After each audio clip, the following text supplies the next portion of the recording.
Holy Ghost Batman by Amalarun. Chapter 25. It's a long road home, and the cab smells funny. The Gotham City terminal buzzed with noise, vendors calling out coffee orders, luggage wheels clattering on tile, the loudspeaker chiming with boarding calls. The sleek silver bullet train of Gotham's high-speed trail loomed at the platform, humming as passengers shuffled towards its open doors. Overhead announcement echoed, half lost under the rolling hiss of the train's hydraulics. Danny Fenton shuffled his duffel higher on his shoulder, his other arm barbed tight around Danielle before she could slip away. She clung to him fiercely, face buried in his jacket, trying to memorize the warmth before he left. Then he clung to Danny like she was never letting go. "You really have to go?" she asked, muffled against his chest. Danny smothered a hand down her hair, trying to smile even though his throat tightened. "Yeah, kiddo, but it's just a week. You will blink and I will be back, standing right here annoying you." "You're not annoying." Danny shot back instantly, hugging him tighter. Sam leaned down to ruffle Danny's hair, smirking. "I think you're the only one who believes that." Danny snorted a laugh and pulled Sam into a hug, arms spread wide enough to catch Jazz too when she bent down beside them. "Hey, don't crush me," Jazz teased, even as she wiped her arms around the bundle of them. "You will call every day," Danny mumbled into his chest, her words muffled.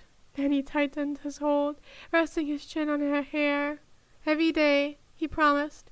His voice carried the weight of something more than a casual reassurance. "And I will be back this weekend, I swear." Jess leaned down beside them, smoothing Danny's hair back from her face with a tenderness that belied her unusual sharp wit. "You will have so much fun with Tim and Stephanie. You won't even notice the week go by. But just in case, you better keep your phone on." Sam smirked faintly, crouching down so Danny's arm could loop around her neck. "And you better answer mine when I call too, Squirt.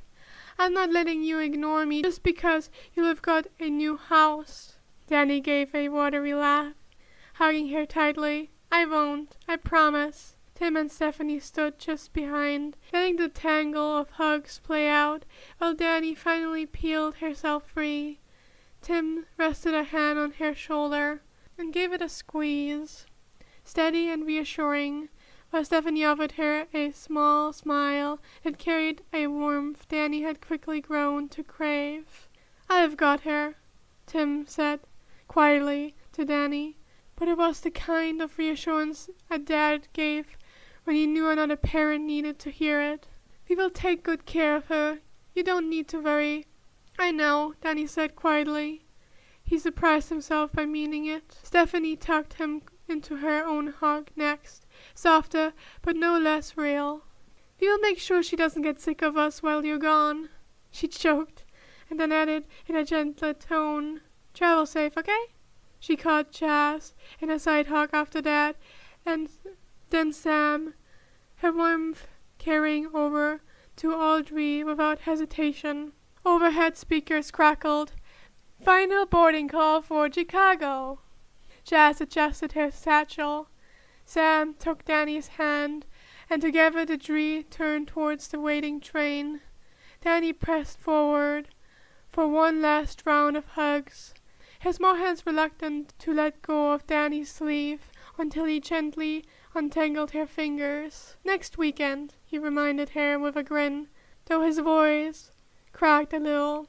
Sam bent down to kiss the top of her head. "And don't think we won't FaceTime you until then." Jazz kissed her cheek with a soft, "Be good," before the three of them started toward the open train door. Danny nodded, lip trembling but eyes shining. She stood between Tim and Stephanie, their hands light but grounding on her shoulders, as the train doors slid shut. Danny waved like crazy, calling out, "Dad! Bye! Love you guys!" loud enough to turn a few heads on the platform. Through the window, Danny waved with all the energy she had. A flurry of small motions meant to hold onto them until the last possible second. Inside, Danny, Sam, and Jazz leaned against the window, waving back until the train eased forward, gathering speed until Gotham blurred behind them. On the other side of the glass, Danny still waved, even after the train pulled away. Tim and Stephanie flanking her like bookends. Steady and solid. Danny finally exhaled, leaning back against Tim and Stephanie. She whispered, almost to herself, "It's okay. They will call. He will come back." The door slid shut with a hiss, sealing away the echo of Danny's voice from the platform. The train lunged forward, smooth at first, then faster. Gotham's skyline stretched into a blur. Then he let his bag drop by his feet and sank into the window seat with a long exhale, forehead leaning against the glass. Sam slid in next to him, arms folded, and Jess took the aisle seat, propping her bag against her knees. Looking out the window, they saw Danny frantically waving at them, and waved back with a collective laugh. The high-speed train purred over the rails, rocking gently as it carved westward out of Gotham. The cabin smelled faintly of coffee and steel. Overhead lights buzzed while the intercom announced the next stop in a clipped, efficient tone. Family wrestled with strollers in the aisle. A businessman muttered into his phone 2 rows back, and a food cart rattled by with the promise of overpriced snacks. For a moment, none of them spoke, just listening to the hum of the tracks. Danny broke first, half a laugh escaping him. "Spring break," he said, almost mournfully. "We were supposed to relax, remember?" Sam nudged his knee with hers, curled comfortably in the seat beside him. "Relax? With you? Please." "Man," he muttered, shaking his head. "Everything's been turned upside down." Sam kicked her boots off under the seat and curled her legs up. "Upside down is an understatement. 2 weeks ago you were just stressing about midterms. Now it's, oh hey, surprise, you're adopted. Here's a trip to Gotham. Meet your bio parents. Also here's Danny. And by the way, she's your kid now." Danny laughed, though it came out more tired than amused. "When you say it like that, it sounds insane." "Because it is insane," Sam shot back, though her lips twitched. Jazz leaned her chin on her hand, watching the two of them bicker with the fond expression of someone who'd seen it all before. Danny grinned, crookedly, rubbing his face. "Yeah, but doesn't it feel right? Danny being mine." When Stephanie assumed, I thought it'd blow up in my face. But I didn't know. I like it. I like being her dad. I like Danny calling me dad. I didn't plan it, but I don't hate it. Actually," he smiled, a little sheepishly, "I kind of like it. She's my kid, just like that." Sam raised an eyebrow. "Just like that? Danny, you know most people don't just trip into parenthood over spring break, right?" "Yeah, well," Danny rubbed the back of his neck sheepish. "I couldn't exactly say she was a clone, could I? Stephanie already thought she was my daughter, and I didn't want to make things worse." Sam's eyes softened, though she tried to keep her arms crossed. "I get it, but you kind of skipped the part where you checked with your girlfriend before declaring lifelong responsibilities." Sam leaned back, eyes narrowing, not with anger, but with that sharpness that always meant she was weighing her words. "You could have told me before you decided to be someone's dad, you know. That's kind of a big deal for us." Danny winced. "Yeah, I know. I'm sorry, Sam. I wasn't thinking about what it meant for you, what it meant for us. I didn't think about us. I'm sorry, I should have. I just wanted to keep Danny safe. I didn't even stop to." She cut him off with a sigh, shaking her head. "You're an idiot sometimes, Fenton, but..." She stared out the window, her reflection faint in the glass. You're lucky I like Danny. I've always thought of her as a little sister. So, she turned her head towards the window, voice quieter. If she's yours now, maybe I can live with her being mine too, in a way. If this means she gets a real family, then maybe I can handle her being more than just your responsibility. Danny smiled, relief softening the edges of his guilt. You mean our responsibility? Don't get all sappy, Sam warned, though her lips curved upward. I'll think about it, Sam smirked sideways. Danny grinned. So that's a yes? It's a maybe, Sam corrected, smirking despite herself. Sam sighed and tugged at her sleeves, letting her annoyance melt into something gentler. Don't push your luck. I'm still mad about how you handled it. While they were busy sorting that out, Jazz had gone somewhere else entirely. She wasn't hearing the rhythm of tracks or her sibling's voice. Her mind had wandered back to the pool a few days earlier. Jason Todd, dropping in with a lazy smile, towel swung over his shoulder, the way he'd cannonballed into the deep end just to make Danny squeal. She could almost feel the water splashing her again, hear his laugh right in her ear. The memory made he'd crawl up her neck, her cheeks blooming red as she bit the inside of her cheek, as her cheeks warmed, and she quickly angled her face toward the window to hide it. Jazz? Danny nudged her knee. She stuttered, blinking back to the present. What? Sorry, I zoned out. More like checked out. Sam teased, one brow arched. Jazz waved him off with a flustered laugh. You two were being mushy. Forgive me for not taking notes. Sam smirked knowingly, but let it go. Danny shrugged, unconvinced, and leaned back into his seat. The train picked up speed, carrying them west. Behind them, Gotham sank into distance. Ahead of them, Chicago waited, but for the first time in a long while. The Phantoms felt like they were moving forward, not just on the tracks, but together. The taxi smelled faintly of vinyl and stale coffee, the kind of background scent that clung to every small-town cab Danny had ever ridden in. The taxi hummed along the interstate, headlights carving through the black ribbon of highway between Chicago and Amity Park. The driver had the heater cracked a little too high, the vents rattling for the last 2 hours. In the back seat, 3 people tried to occupy a space made for 2.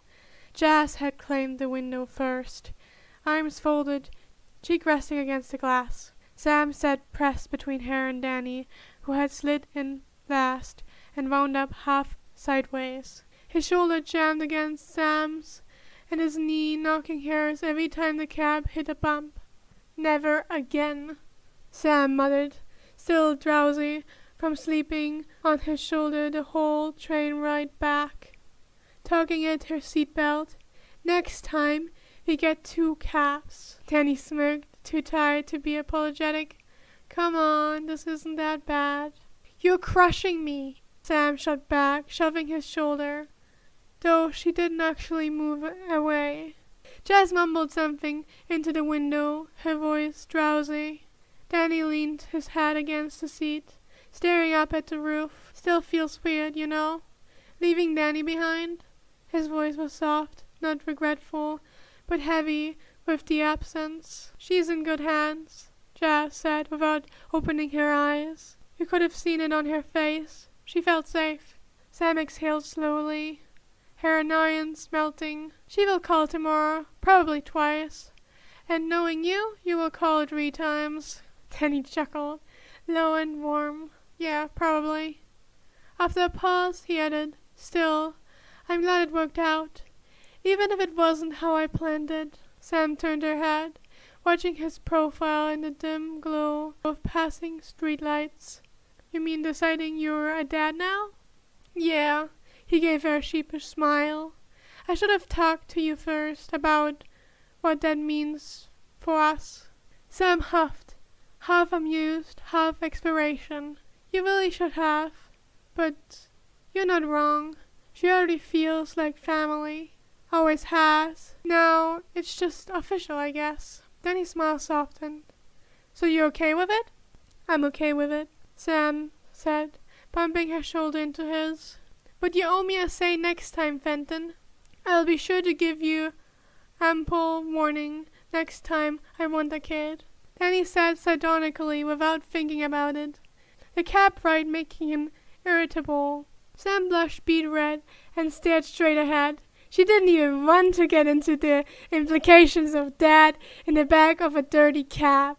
Jazz had drifted back into her own head, the rhythm of the car lulling her into a daydream. Her thoughts wandered to Jason Todd again, unbidden.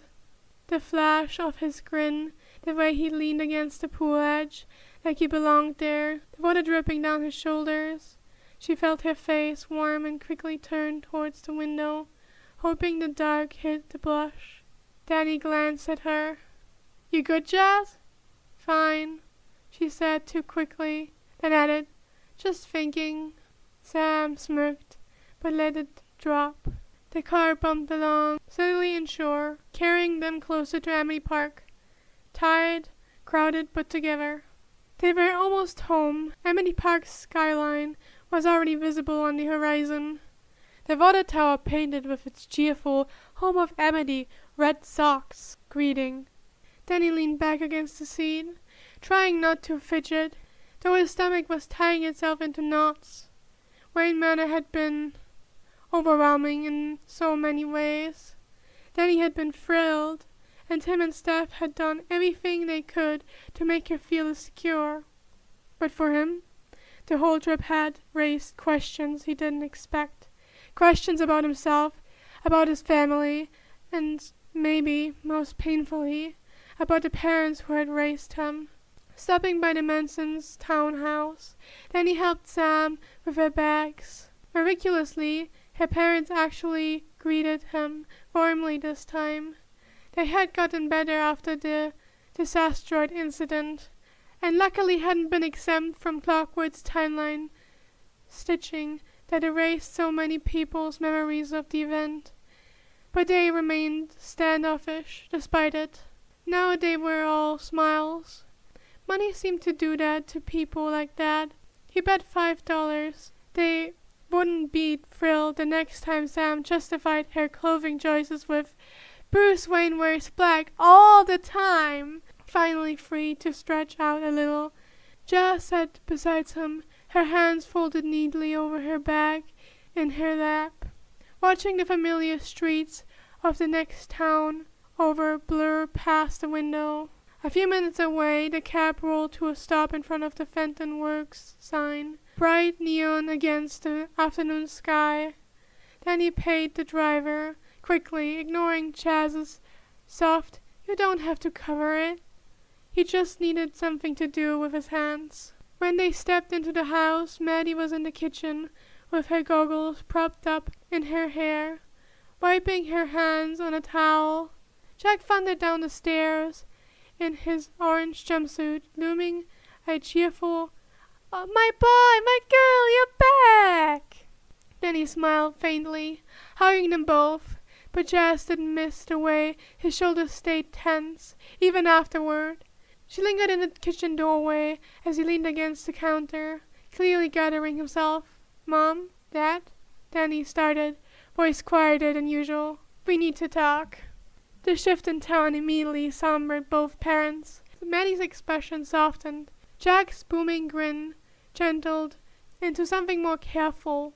"Of course, son," Jack said. "What's on your mind?" Then he swallowed, looking down at his hands. "It's about everything. About finding out I was adopted?" He glanced up quickly, almost offensively. "I know you only wanted what was best for me, and I know you didn't want to hurt me, but for a long time I thought you were lying to me on purpose, that you didn't trust me." Maddie's hand reached across the counter, resting near his. "Danny." He shook his head, forcing the words out before his nerve broke. "When I was with Tim and Steph, we had to make decisions for Danny. Big ones. Stuff about where she'd live, who'd take care of her, how to keep her safe, and they didn't just make those choices without me. They asked me. They asked me what I thought, and it hit me that being a parent isn't about always telling the truth. And it hit me that being a parent isn't always about telling the truth at the right time, or having every answer. It's about trying to protect your kid even when the choices are impossible. He looked at them both, eyes burning. I get it now.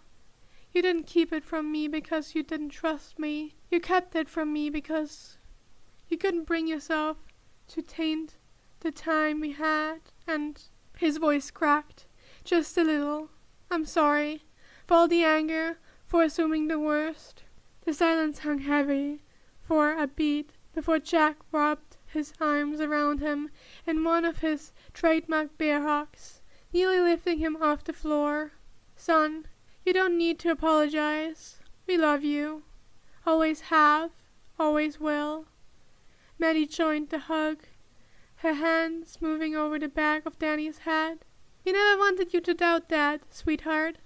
Not for a second. Danny pressed his face into Jack's shoulder, exhaling a shaky laugh. Yeah, well, I'm still working on the whole not doubting thing.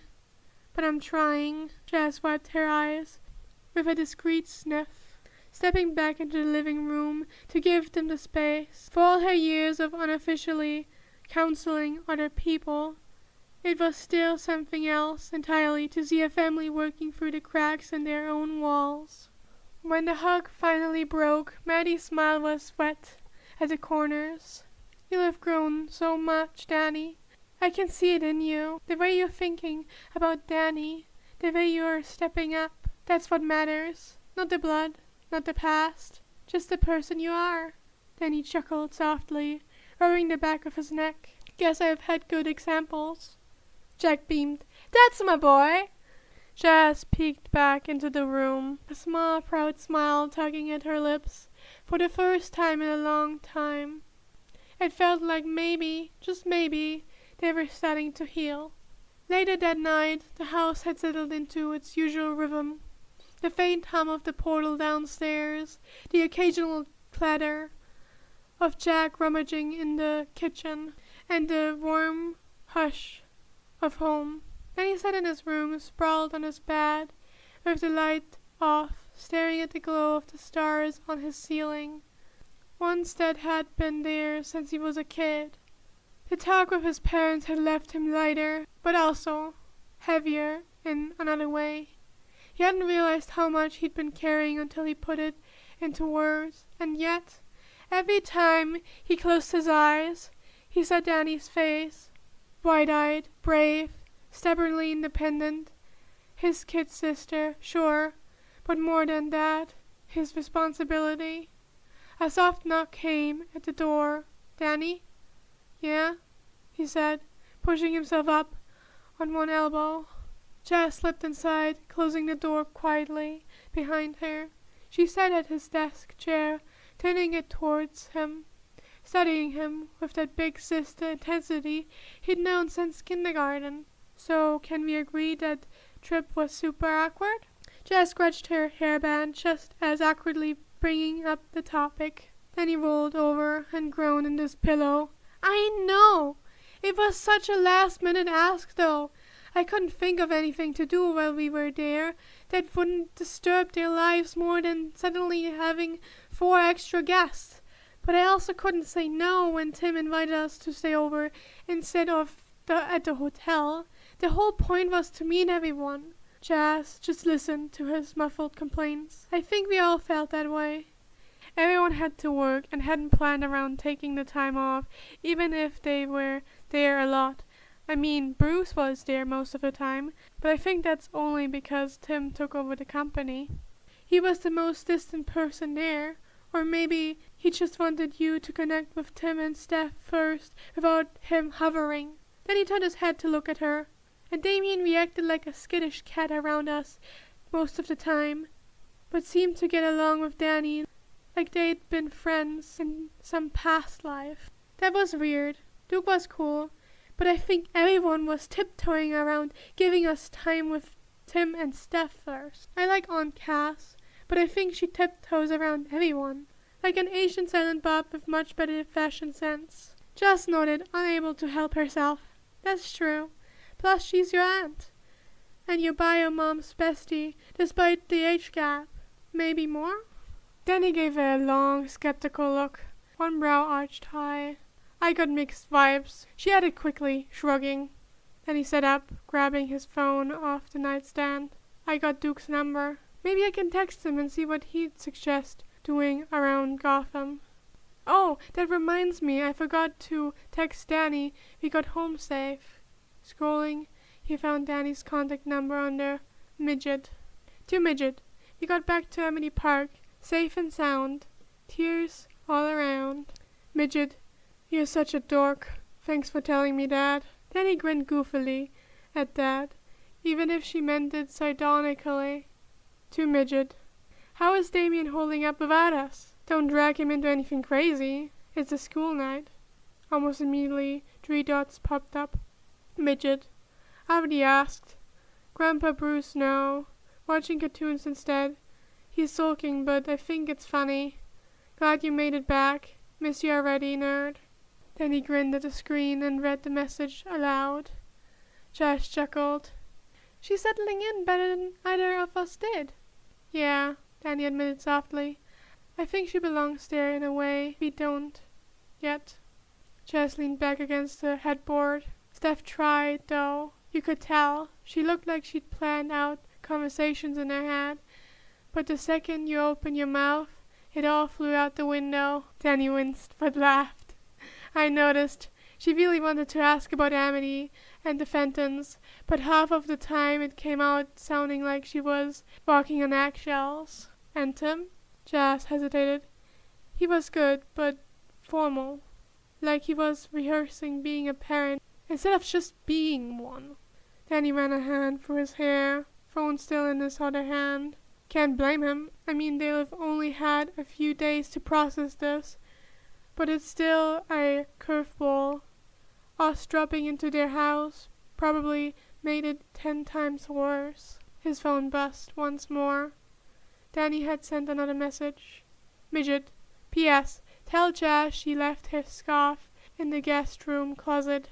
Damien's holding it hostage. Jazz groaned when Danny read it aloud. Of course he is. Danny sent her a shocked Pikachu face meme back. To Midget. Ask if he has a crush. Midget. He threw it at me. This was followed by a J. Joa Jameson laughing meme. The scarf landed in a heap across Danny's lap. Damien's scowl, daring her to comment. She raised one eyebrow, slow and deliberate, before tugging it around her shoulders like it had been gifted with great ceremony. You're so dramatic, she said, deadpan. I don't know what you're talking about, Damien muttered, sinking further into the couch cushions. The cartoon on the TV flickered in bright, bouncing lights that clashed hilariously with his stiff posture. Then he smirked and checked her phone.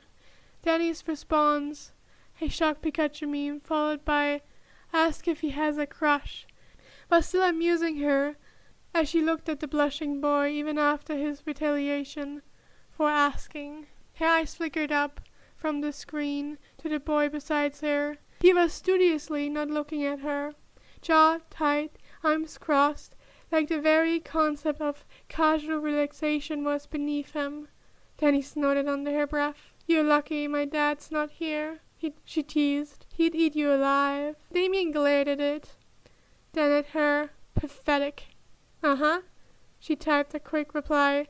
He threw it at me, and punctured it with a J. Joa Jameson's laughing gif.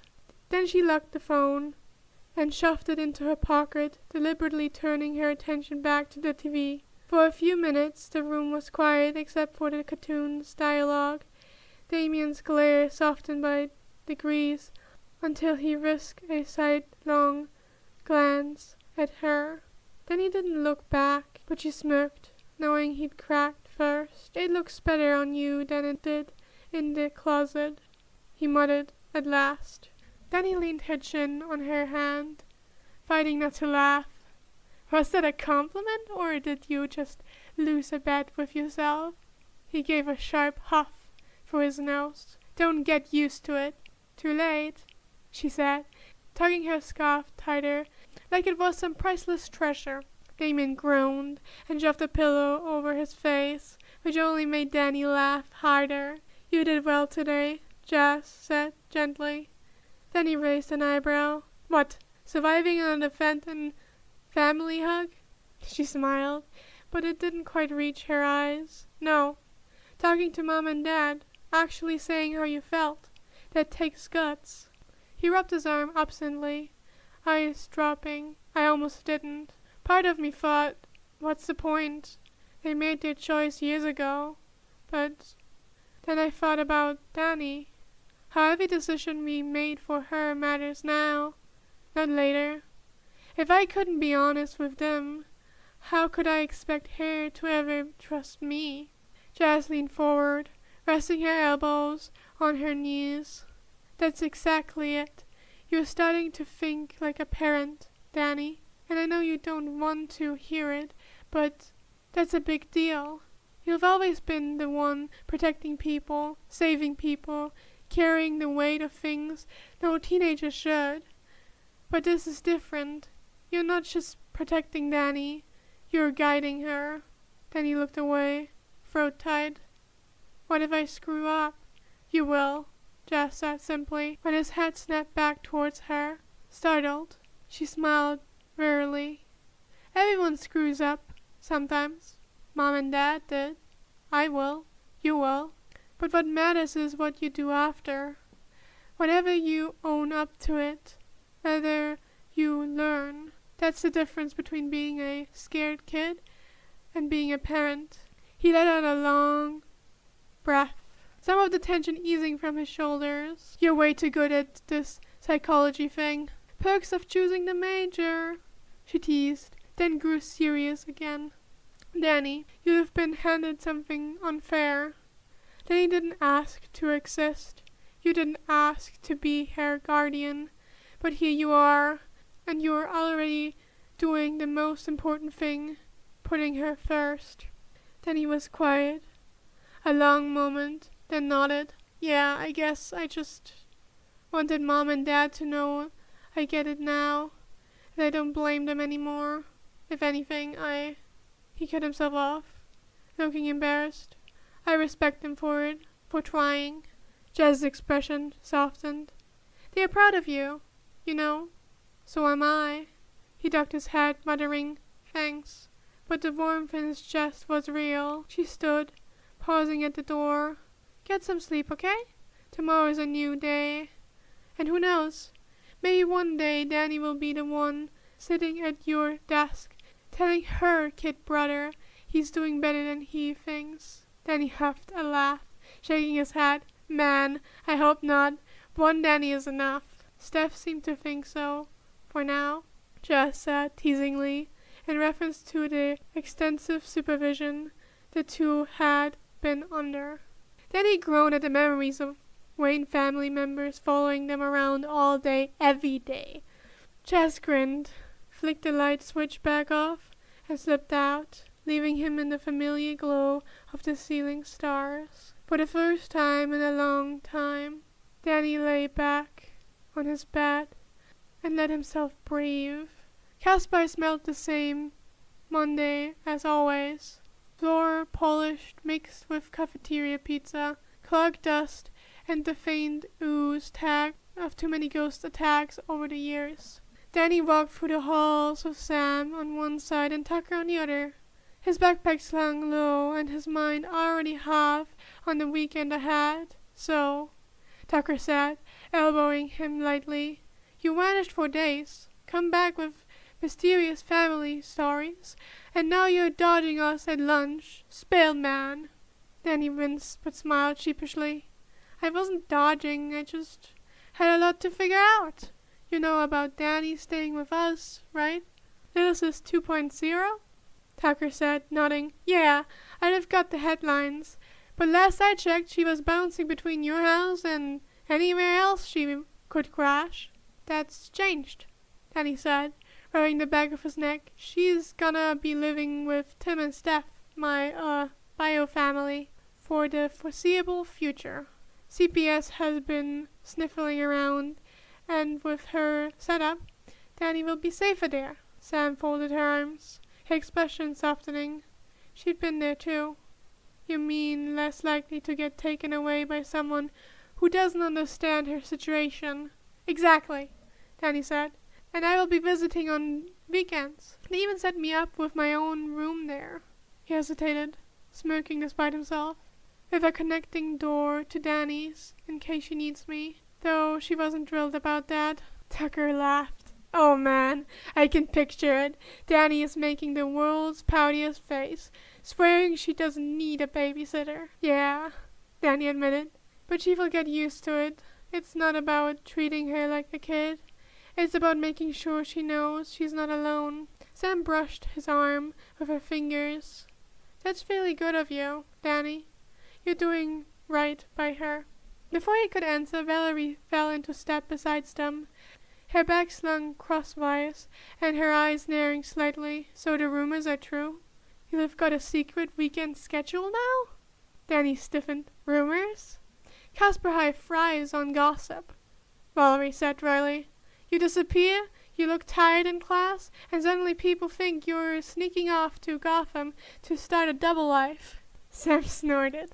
Please, Danny's barely keeping up with his single life. Valerie raised an eyebrow, waiting.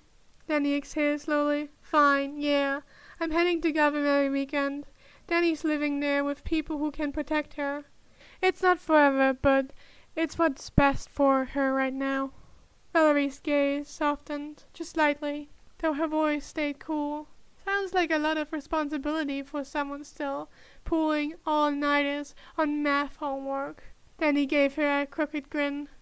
Tell me about it, Danny muttered, running a hand through his hair. And then, like clockwork, another voice chimed in, carrying its usual mix of arrogance and teasing sweetness. What's up? What's up, loser? Paulina Sanchez leaned casually against the locker beside them, twirling a strand of glossy black hair around her finger. She wasn't flanked by Star on the usual crowd of admirers today, which made her sudden arrival feel strangely personal. Her eyes, sharp and amused, flicked from Sam to Tucker to Valerie before settling on Danny. So, who's Danny? Sam bristled immediately. She's his cousin, she said firmly, arms folding. Yeah, Tucker jumped in, nodding fast. Totally his cousin, from out of town, very, distant cousin. Valerie's tone was cooler, protective. It's family business, nothing you need to stick your nose into. Paulina tilted her head, lips curving into a sly smile. Funny how you all sound like you're covering for him. And since when does Fenton rate 3 bodyguards? Danny sighed, straightening. He could hear the defensive rush of explanations buzzing from his friends, but he cut them all off with a single flat statement. She's my daughter, he said. The words hung in the air like a live wire. Sam blinked. Tucker's jaw dropped, and Valerie stiffened as though Danny had just admitted to robbing a bank. Paulina, however, didn't laugh, or sneer, or rush to announce it to the hallway. Instead, her eyes widened for just a moment before narrowing into something more thoughtful. Your daughter? She repeated softly, as if testing the word on her tongue. She glanced at Sam, who shook her head. Paulina didn't dwell on it, if Sam seemed to have accepted it. For a year or so, Danny was a world-renowned celebrity. No doubt he had plenty of fangirls throwing themselves at him. Even she was swept up in it. Accidents happen. Paulina actually felt for a moment a little jealous that some groupie had gotten to Danny. It was more of a surprise how calm Sam was about it. Then her chin lifted, and for once her voice didn't carry its usual edge. And you were talking about visitation rights. Danny nodded. Yeah, weekends. She's staying with her other grandparents in Gotham right now, but I get to visit on weekends. Paulina's usual vanity softened into something else entirely. Respect. Her painted lips curved into a genuine smile, one despite the sharpness still lingering in her tone. You know, she said, lowering her voice just a little, my dad raised me on his own after my mom left. Single dads? They don't get enough credit. So, respect Fenton. The last 3 years hadn't been the greatest for her, but her parents had been distant even before that. At last her dad had stayed. Then he blinked at her, caught off guard. Paulina winked, straightening up and tugging at her bag strap. Don't worry. I won't say anything, promise. Even losers deserve a break sometimes. And with that, she salted down the hall, hips swaying, calling softly over her shoulder with her usual flair. See you around, Daddy Fenton. The bell rang, echoing down the hall. Sam groaned. Tucker muttered something about his stay getting way too weird. And Valerie's eyes flicked sideways at Danny, unreadable. Danny just exhaled, shaking his head. Why is my life always like this? The group drifted towards their classroom, but Danny could feel the difference. Sam, supportive, Tucker curious. Valerie skeptical, but still not hostile. They were his friends, his anchor, and he'd need that now more than ever. Later that afternoon, Danny found himself standing awkwardly outside Mr. Lance's office. His teacher looked up from a pile of papers and waved him in. Ah, Mr. Fenton, I was hoping you'd stop by. Danny slid into the chair across the desk. You said you wanted to talk about therapy?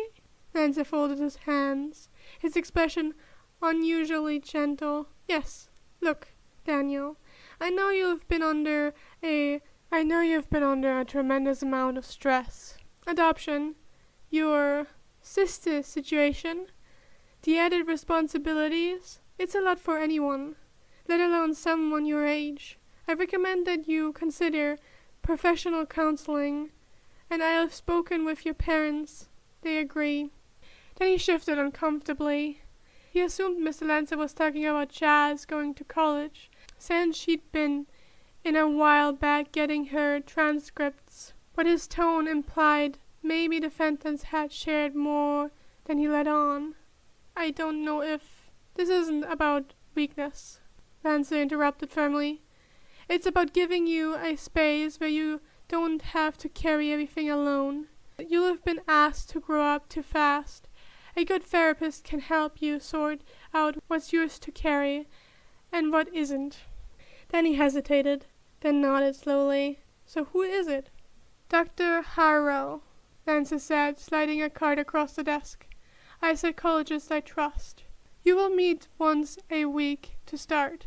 It's confidential, judgment-free, and focused on you. Then he picked up the card, reading the neat print of the name and number.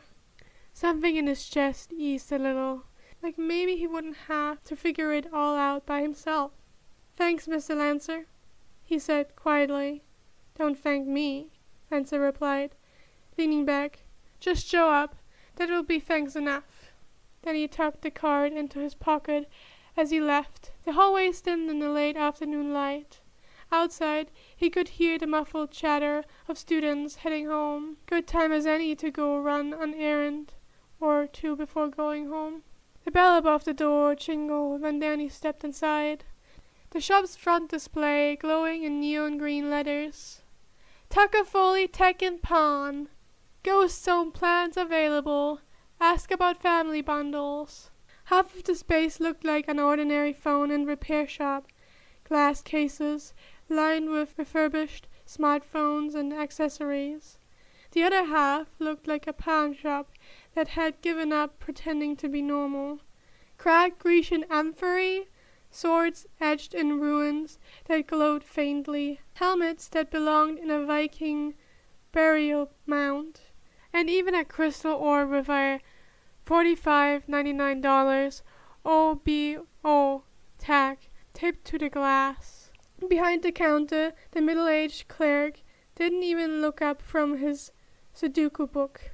He just waved Danny towards the back with the ease of someone long used to the teenage superheroes walking in like they owned the place. Danny slipped past the curtain door and into the treasure hoard. The back of the shop was obscene, like a dragon's den had exploded and been organized by half-hearted interns. Chests of coins, jewelry spilling from cardboard boxes, dusty scrolls stacked under a flat-screen TV, and an entire rack of weapons tagged for appraisal. Danny spotted a glass display case labeled "On hold for Amity Park Museum." Inside, a scarred Roman shield leaned against an intricately carved, ghostly lyre. "Seriously, Tuck?" Danny muttered, stepping over a carpet runner dropped across what might have been an Ottoman throne. "One of these days, someone's gonna accuse you of running an interdimensional black market," a voice called from deeper in the maze. "Correction! I'm running an interdimensional taxable black market. Totally above board. Museum receipts and pawn firms are on file for the IRS. Audit." Then he followed the sound into the office. Tucker was behind his desk, chair leaned back, tablet in one hand and stylus tapping notes in the other. His mayoral campaign poster still hung crooked on the wall, a relic of when this place had been his command center. "Man, you're lucky you tested out so many morning classes," Danny said, dropping into the guest chair. "City business, museum sales, infinite realms trade. If I had to juggle all that, I'd be a ghost full-time just to get some sleep." Tucker smirked, adjusting his glasses. "Please, you're gonna have it way worse. The second the agents stop humoring your 'I'm still 17' excuse, guess who's gonna be crowned king of the dead? Spoiler alert, it's not me." Then he groaned, slouching in the chair. "Don't remind me." Tucker laughed, reached into a desk drawer, and pulled out a sleek black smartphone. The casing shimmered faintly, some ghost-proof alloy with Tech-Fenton shielding. If Danny guessed right. "Speaking of leadership responsibilities, here's your Johnny 13 work phone, rugged, encrypted, and most importantly, shadow-resistant. I even preloaded the number with Bossman." Then he took it carefully, flipping it in his palm. "Perfect. How much do I owe you?" Tucker held out his hand. "You know the drill. Cash card or Spooky Kingdom treasury." Then he sighed, reaching into his backpack. He sat on a porch that clinked heavily against the desk. When Tucker opened it, gold coins gleamed in the dim office light, stamped with Pariah Dark's insignia. "Payment from Pariah's Keep," Danny said, then added with a shrug, "Or mine now, I guess." Tucker grinned, sweeping the pouch towards his desk drawer. "You know, most guys our age pay their buddies back in pizza slices. You pay in royal ghost bullions." "I'm not complaining, but man, you really know how to make a guy feel underdressed." Danny chuckled, pocketing the phone. "Yeah, well, remind me to order us pizza next time. Something less likely to attract treasure hunters." Tucker leaned back, the weight of the porch already forgotten. "Deal. But for now, go tell Johnny 13 he's got the fanciest work phone in the afterlife. Maybe it will keep him out of trouble." Danny smirked, standing to leave. "With my luck, not a chance." Then he tucked his jacket tighter against the evening air as he crossed into the newer side of Amity Park. A few years back, this stretch of farmland had been bulldozed and rebuilt into what locals now called Ghost Town, a gated community designed for special residents who wanted to visit Earth without clashing constantly with humans. At first glance, the entrance didn't look like anything supernatural. A brick and steel gatehouse sat at the roadside, modest but sturdy, with a pair of black barred gates for traffic, one for entrance, one for exit. A lone human guard leaned out the window of the gatehouse, radio clipped to his vest, clipboard in hand. He barely blinked at Danny's approach, just gave a half wave, like Danny was a familiar delivery driver. "Evening, Phantom," one of them called, lifting a hand in a half-hearted wave. "Evening," Danny replied, floating just high enough that he didn't need to deal with the squeaky gate. Inside, Ghost Town unfolded like any other suburban development. Paved streets curved through neat rows of houses, some looking like ordinary split-level homes, others shimmering faintly with ghostly modifications. Fences buzzed with protective wards. Scrubs and trees lined the sidewalks, adding enough privacy that you couldn't see more than a few houses ahead. It looked eerily normal, if you ignore the occasional floating lawn, gnome, or mailbox that drifted 3 inches off the ground. Ghost Town at dusk felt almost ordinary. Porch lights clicked on in neat rows, casting their glow across quiet sidewalks. Human families sat on decks, while the ghost neighbors drifted by, phasing through fences instead of opening gates. Lawn sprinklers hummed alongside spectral will-o'-wisps, hovering above garden beds. The place had the faint hum of any suburb, backyard grills, distant laughter, but wrapped around it all was the shimmer of the infinite realms, bleeding through, subtle and undeniable. Danny passed the kids' lemonade stand, where the sign read, "Lemonade, 50 cents, ectoplasm extra," then ducked under the shadow of a floating mailbox. He couldn't help but smile. For all its weirdness, Ghost Town worked. At the heart of the community sat the real reason this place existed, the Boulder Patrol checkpoint. Unlike the gatehouse, this was unmistakably government-built, rectangular, gray, efficient. Its perimeter fence encircled a portal that pulsed with soft green light, a regular doorway straight into the infinite realms. This one didn't roar like the Phantom portal. Instead it pulsed steady and quiet, ringed by signage in both English and Enochian script. "Authorized crossing only. Have identification ready." Danny slowed as he passed, taking in the sights of the agents clustered around the checkpoint. They wore their uniforms crisp, but their expressions were hollowed by years of monotony. He knew their story, how they'd moved to Amity before their timelines reset, back when his fight with Dark Danny had broken reality itself. They remembered everything, but their higher-ups didn't. That left them stranded here, guarding a border in the middle of Illinois that technically existed on paper, cashing paychecks, but with zero chance of ever moving up. Then he didn't envy them. He offered a small wave as he flew past. A couple of them nodded back, bored but cordial. Beyond the station, Ghost Town bled seamlessly into its infinite realms reflection. Then he kept going until the suburban streets wrought into their spectral counterparts. Houses flickering translucent, street lamps glowing with green fire. He scanned the familiar landmarks until he spotted the one place that was never hard to find. The ghostly twin of the Nasty Burger stood tall under its buzzing green neon sign. The only official franchise with a foot in both worlds. Its parking lot shimmered faintly, and the smell of ecto burgers wafted out the doors. Sure enough, Johnny 13 was exactly where Danny expected him. Slouched at an outdoor table, boots kicked up, a shadow crawling lazily at his feet. A half-finished milkshake fogged the air in front of him, and his spectral bike leaned against the crib.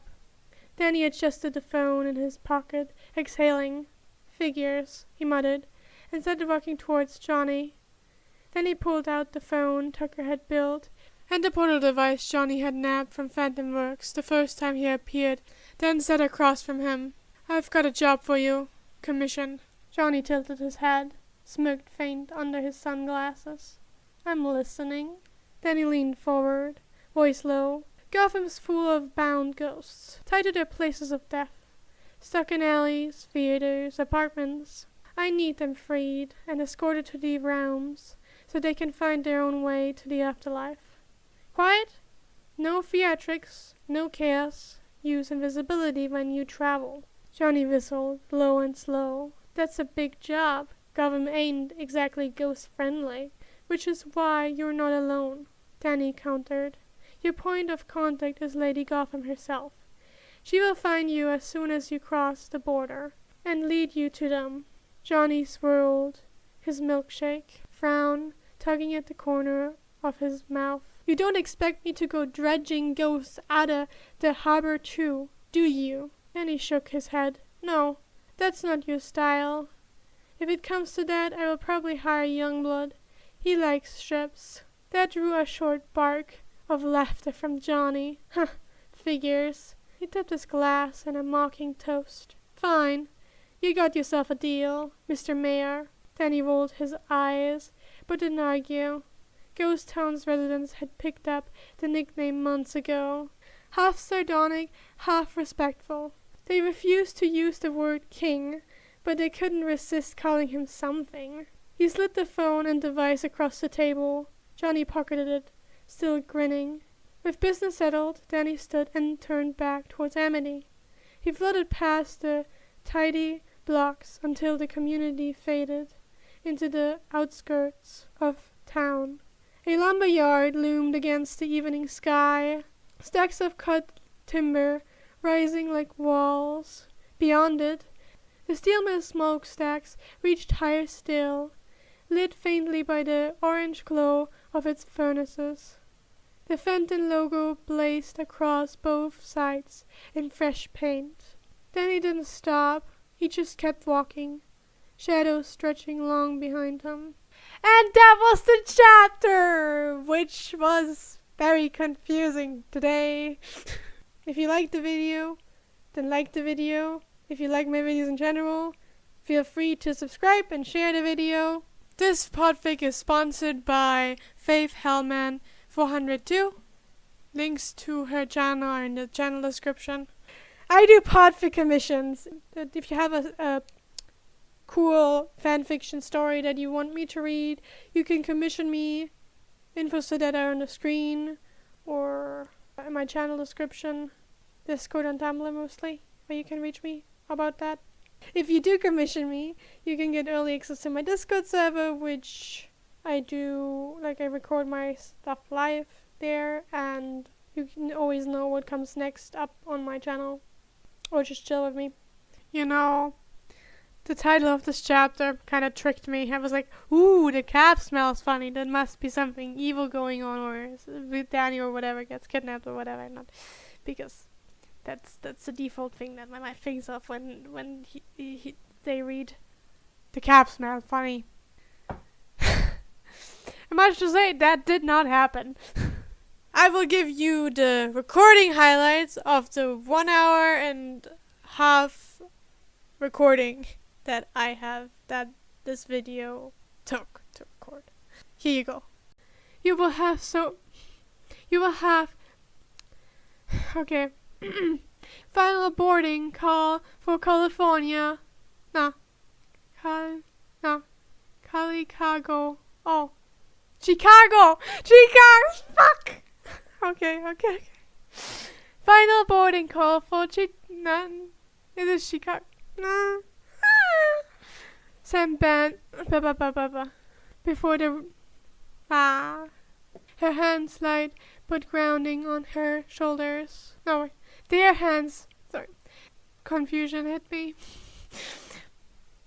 A flurry of small it is motions. A flurry. Tim is definitely flanking her like bookends. The door slid shut with a. The door slid hut, and Chaz took the aisle seat.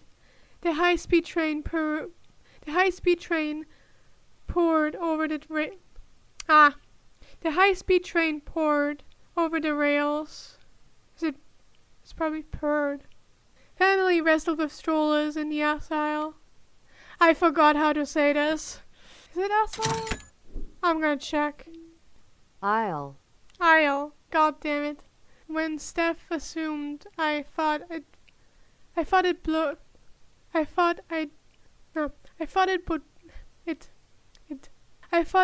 up in, but I didn't know. Like, though her lips curved. I'm not even halfway done. Vinely. What is that? Vinyl. Vinyl. Okay. The taxi smelled faintly of vinyl and the taxi smelled faintly of vinyl. In the back seat, 3 people, tired to occupy. Tried. It's tried, not tired. Sam mumbled jazz. That's repeating. Then he swallowed. Maybe I should drink some water. I'm gonna drink some water. Water has been drunken. Jack peeked back into the room. Like an Asian silent. It is an Asian. Like an Asian silent Bob with much better fashion. How long am I already recording? 40 minutes. One brow aged high. He got back to Emily. And even if she meant it, it's like, there's its word again. What the fuck? Sardonically? No. Sardonically. How's Damien? Too midget. How's Damien holding up with us? How's Damien holding? What the fuck?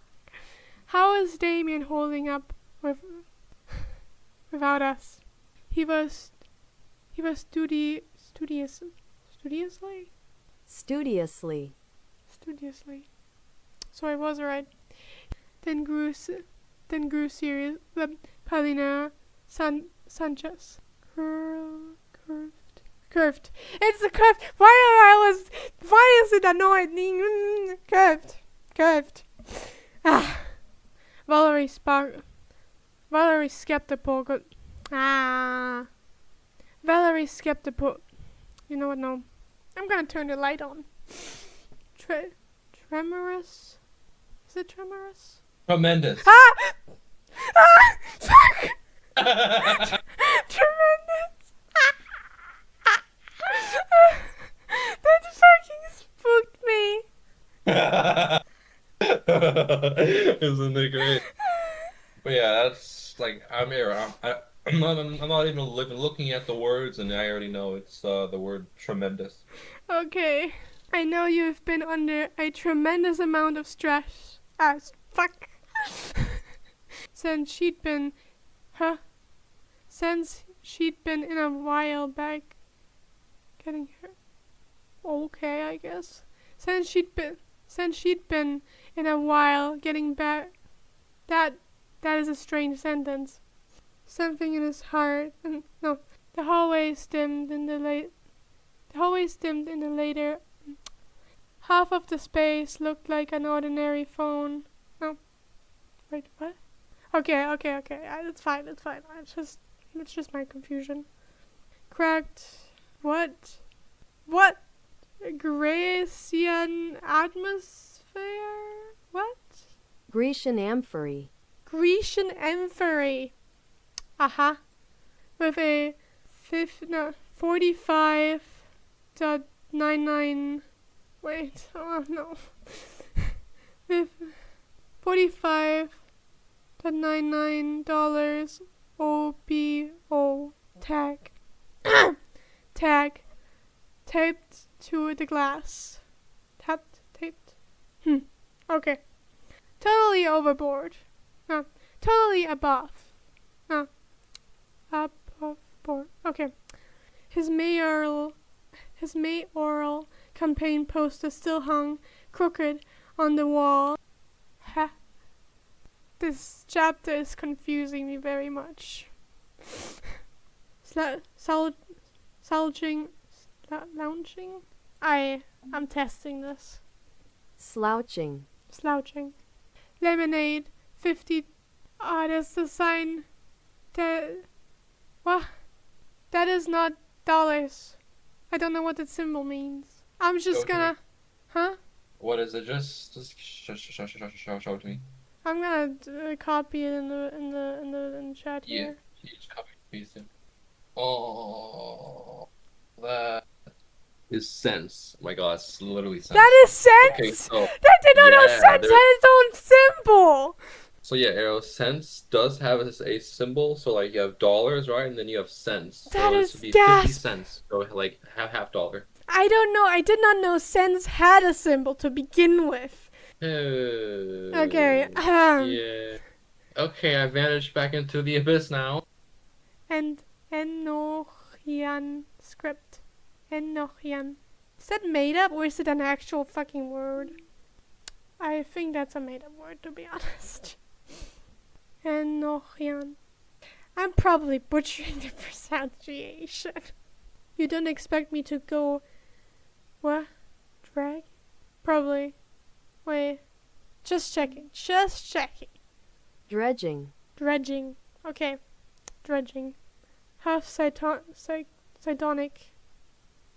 I have a suspicion that sardonic is meant to be sarcastic, but Sardonic. it's still sardonic. So enjoy the rest of your life, and see you next time.